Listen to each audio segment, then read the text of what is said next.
Magandang umaga muli, nandito tayo sa palengke ng Iba, Zambales.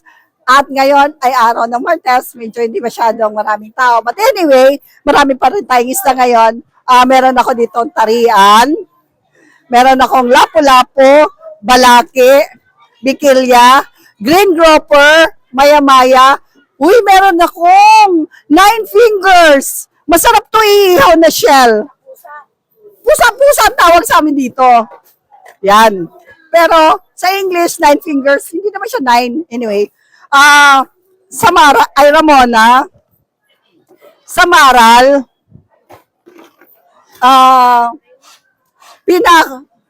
Pinalog, or Green Maya-Maya, and medyo cute na mga tarian natin ngayon.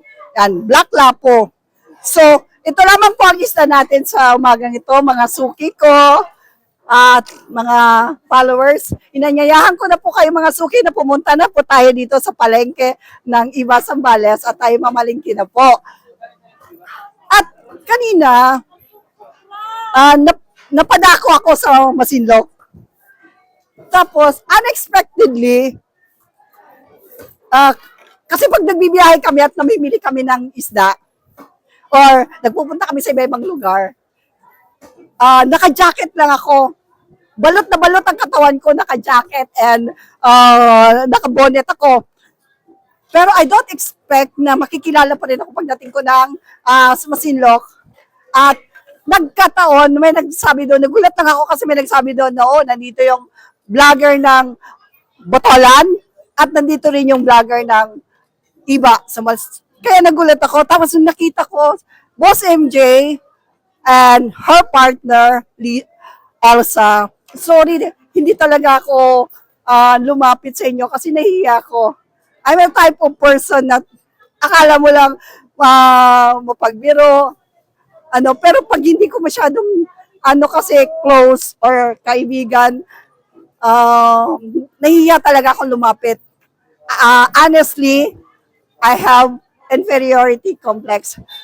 Kasi nahihiya ako sa mga taong medyo like Boss MJ, medyo matagal na siya nag-vlog and medyo marami na siyang narating. While me, kasi simula pa lang, kaya inisip ko agad, hindi talaga ako nakalapit sa'yo kanina kasi nahihiya talaga ako. Sorry for that. But anyway, I support you sa lahat. Boss MJ Vlog and her partner, Elsa.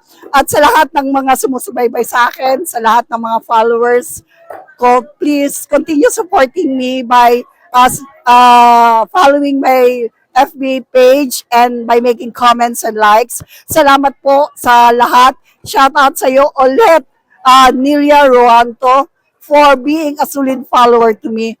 Hindi ko makakalimutan lahat ng mga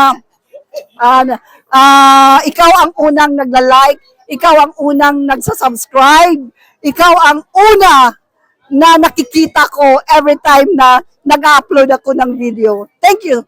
And to those followers like Gary Miklat, marami pa, hindi nakakalimutan ko. Sorry kasi minsan nakakalimutan ko yung mga mga sulit followers. So yung naalala ko lang yung isa, Nelia Ruanto from Botolan. And to those who follow me, to those who continue watching my videos, salamat po from the bottom of my heart na hindi niyo ako nakakalimutan. Salamat po ng marami sa mga suporta ninyo. At sa aking mga kapwa tindera dito sa palengke, shout out sa inyong lahat sa patuloy ninyong panonood na aking video, sa mga kaibigan ko dito sa palengke. Salamat sa mga suporta po ninyo na nakikita ko. And sometimes dito sa palengke, nagkakaroon kami ng biruan, nagkakaroon kami ng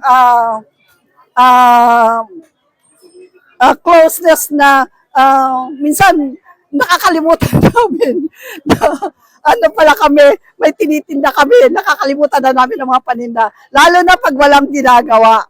Okay? At muli, sa lahat po ng sumusuporta sa akin, God bless you po sa inyong lahat. At si Gemma naman, hindi ko makakalimutan to. Ang papakilala ulit ang mga isda niya, Jem. Oh, bonito. Bonito po. Bangus.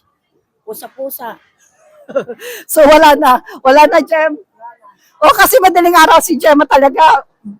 Marami siyang suki at naubos ang isda niya sa araw na to. At least si Gemma nakikita naman natin, no?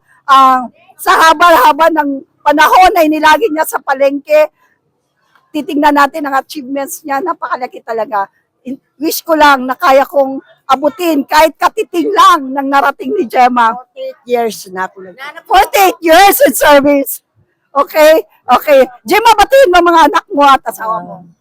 Bati naman sa inyo, mga anak. Sana mag-ingat kayo. At asawa ko, kung saan ka man, sana mag-ingat ka at ingatan ka ni Lord. Okay, mag-ingat daw po kayong lahat. At sa atin po, mga kaibigan, mga followers, before I end, wag po natin kalimutan na sa lahat ng ating gagawin, let us acknowledge God because in everything we do, siya lang ang may susi ng lahat. Kung anong gusto niyang gawin sa buhay natin, wala po tayong magagawa because He's the Almighty God, all-powerful God, the omniscient God, the omnipotent God, and the omnipresent God. And that's all. God bless everyone and magandang umaga sa ating lahat.